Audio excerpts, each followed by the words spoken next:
আসসালামু আলাইকুম সকলকে ফটোশপের পঞ্চম টিউটোরিয়ালে স্বাগতম। আমরা গতদিন দেখেছিলাম যে কিভাবে ফটোশপে ব্যাকগ্রাউন্ড রিমুভ করে দেব, অর্থাৎ কোনো ফটো থেকে তার ব্যাকগ্রাউন্ডটাকে আলাদা করে ফটোটাকে কেটে নিব কিভাবে, সেটা দেখেছিলাম। একটা টুলস দিয়ে করছিলাম সেটা আমরা। তো আজকেও নতুন কিছু আমরা দেখব। তার আগে একটা কথা বলে নেই, যাদের আমার টিউটোরিয়ালগুলো আসলে দেখে একটু ভালো লাগছে তারা অবশ্যই সাবস্ক্রাইব করতে ভুলবেন না আমার চ্যানেলটি, কারণ আপনারা সাবস্ক্রাইব করলেই আমি নতুন নতুন টিউটোরিয়াল যেগুলো দিব সেগুলো আপনারা দেখতে পাবেন। এবং অবশ্যই নোটিফিকেশন আইকনটা, অর্থাৎ নোটিফিকেশন যে বেল আইকনটা থাকে সেটা অবশ্যই আপনারা সিলেকশন করে দিবেন। আর ফটোশপের যদি আপনাদের কোনো সফটওয়্যার বা আদার্স কোনো কিছু লাগে, যে হয়তো কোথাও থেকে ডাউনলোড করতে পারতেছেন না বা কোনো সমস্যা হচ্ছে, সেক্ষেত্রে আপনারা কমেন্ট করতে পারেন। বা আদার্স অন্য কোনো প্রবলেম হতে পারে, যেমন আমার ভিডিও দেখে হয়তো বা কেউ কোনো জায়গায় হয়তো বুঝতে অসুবিধা হলে অবশ্যই আমাকে কমেন্ট করবেন, কমেন্ট করে জানাবেন যে কোথায় বুঝতে পারেন নাই। আমি অবশ্যই চেষ্টা করব সেই প্রবলেমটা সলভ করার। তো চলুন আজকে নতুন কিছু দেখি আমরা কি শিখবো আজকে। তো গতদিন আমরা দেখছিলাম যে এই ফটোটা থেকে আমরা ফটোটা কেটে নিয়েছিলাম, পিছনের ব্যাকগ্রাউন্ড চেঞ্জ করে দিয়েছিলাম। পিছনের ব্যাকগ্রাউন্ড এখন দেখেন সাদা, আগে ছিল অন্য কালার, এখন সাদা। তো আজকে আমরা একটু নতুন কিছু দেখবো, যে আসলে আমরা তো অনেক সময় মোবাইলে একটা জিনিস করে থাকি, সেটা হচ্ছে মোবাইলে আমরা অনেক সময় ফটো তুলি, তোলার পরে সেই ফটো থেকে ক্রপ করি। আমরা আজকে ক্রপ করা শিখবো কম্পিউটারে, এই ফটোশপ দিয়ে কিভাবে ক্রপ করে। আর আরেকটা জিনিসও দেখবো যে এখানে আরেকটা টুলস আছে, সেটা হচ্ছে কুইক সিলেকশন টুল আর ম্যাজিক টুল, এই দুটো টুলস আছে। তো এই টুলস গুলো দিয়ে আসলে কি কি হয়, মূলত এই টুলস গুলো দিয়ে কি হচ্ছে দেখেন। এই টুলস গুলো আমি যখন সিলেকশন করে নিচ্ছি, কুইক সিলেকশন টুলস, এটা দিয়ে দেওয়ার কথাটার অর্থ হচ্ছে আমি যদি কোনো অংশটাতে ধরতে চাই, ধরেন আমি এর ফেসটা ধরতে চাচ্ছি, তাহলে শুধুমাত্র ফেসে যদি আমি ক্লিক করি, তো দেখেন শুধু ফেসটা কি করতেছে, সে অটোমেটিক ধরতেছে। এটা আমি কিন্তু আমার মাউস দিয়ে করে নিচ্ছি। তো হয়তো একটু কম বেশি হচ্ছে, তো এটা আপনি ইচ্ছা করলে কম বাড়া করে নিতে পারেন এবং এটাকে রিসাইজ করে নিতে পারেন। এখানে দেখেন অটোমেটিকলি শুধুমাত্র ফেসটাকেই ধরছে, কোনো সাদা অংশ ধরে নাই, কোনো সাদা অংশ ধরতেছে না, কারণ সাদা অংশ ওর ফেসের মধ্যে নাই, অথবা সাদা অংশ ধরলে ফেস ধরবে না, এরকম একটা বিষয়। তো আমরা কন্ট্রোল ডি মেরে এটাকে আউট করে দেই। আচ্ছা, আমরা যদি ম্যাজিক টুল ইউজ করতাম, ম্যাজিক টুলসটাও সেম জিনিস, তবে এটা হচ্ছে আপনাকে সাহায্য করবে কিভাবে আসলে যে অংশটা আপনি সিলেকশন করতে যাচ্ছেন তার কিছু অংশ সে সিলেকশন করে নেবে অটোমেটিকলি। দেন আপনি শিফট ধরে এটাকে বাড়াতে পারেন এবং অল্টার ধরে এটাকে কম বাড়া করতে পারেন।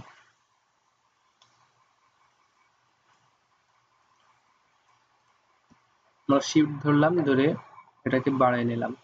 এখন যদি মনে করতাম যে এখানে একটু বেশি হয়ে গেছে, তাহলে অল্টার ধরে আমরা এটাকে একটু কমায় নিতে পারতাম। দেখেন আমরা যদি অল্টার ধরে কাজটা করি তাহলে নিচের দিকে নামে আসলো, আর যদি শিফট ধরে আমরা আসলে এটা করি তাহলে অবশ্যই উপরের দিকে চলে যাবে। আমি আবারও দেখাচ্ছি, যদি আমি শিফট চেপে ধরে এটাকে নিয়ে যাই, দেখেন এটা কিন্তু উপরের দিকে উঠছে। আর যদি আমি ঠিক এইটাই যদি অল্টার ধরে নিচের দিকে নিয়ে আসি, তাহলে কিন্তু নিচের দিকে নিয়ে এটা কিন্তু এখানে সরে আসতেছে, এদিক ওদিক সরে আসতেছে, চাচ্ছে না যে ওইটুকু নিতে।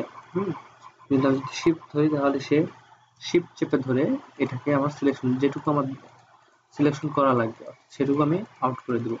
তাহলে খুব দ্রুত দেখেন সিলেকশন হয়ে গেছে কিন্তু অলরেডি। সেই জায়গাগুলো কি করবে, সিলেকশনের মধ্যে নিয়ে নেবে এবং সেইগুলা কখনো কাটবে না, বা এগুলো কখনো সে কোনো রকম নষ্ট হবে না। আপনি যেভাবে সিলেকশন করলেন একটু আগে আমরা কেটে নেওয়া দেখলাম যে এই যে এই টুলসটা দিয়ে, অর্থাৎ লেসো টুল বা পলিগনাল টুল, এগুলো টুলস দিয়ে আমরা কেটে নেওয়া দেখেছিলাম, তাই না? কেটে নিয়েছিলাম তখন আমরা এই অংশ দিয়ে, কিন্তু অংশ দিয়ে কাটতে গিয়ে আমরা কি সমস্যা ফিল করছিলাম, যে অনেক সময় হয়তো একটু এদিক ওদিক হতে পারে, অর্থাৎ হয়তো কাটাটা সঠিকভাবে হচ্ছিল না, একটু এদিক ওদিক হচ্ছিল, হয়তো ছবিটা ছোটর কারণে বোঝা যাচ্ছে না। কিন্তু ম্যাজিক টুলসে আপনি খুব সহজেই কিন্তু এটা কি করতে পারেন, ধরে ফেলতে পারেন। তো এটা একটা বিষয়।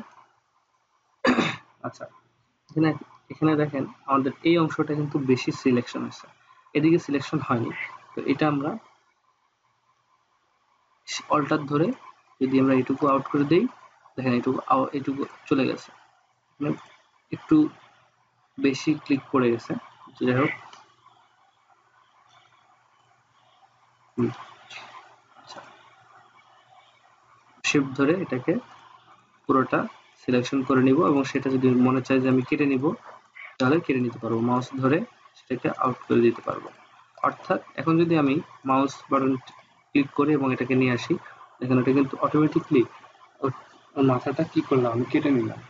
এবং কানটা হয়তো কাটা একটু সমস্যা হয়েছে, তো সেটা যদি আমি একটু শিফট ধরি আর এটাকে ম্যাজিক টুলস দিয়ে আরেকটু ঠিক মতো,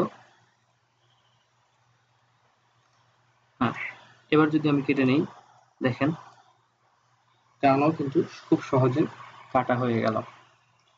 তো এইটা কিন্তু আমরা ম্যাজিক টুলস এর মাধ্যমে এবং কুইক সিলেকশন টুলস এর মাধ্যমে করতে পারি।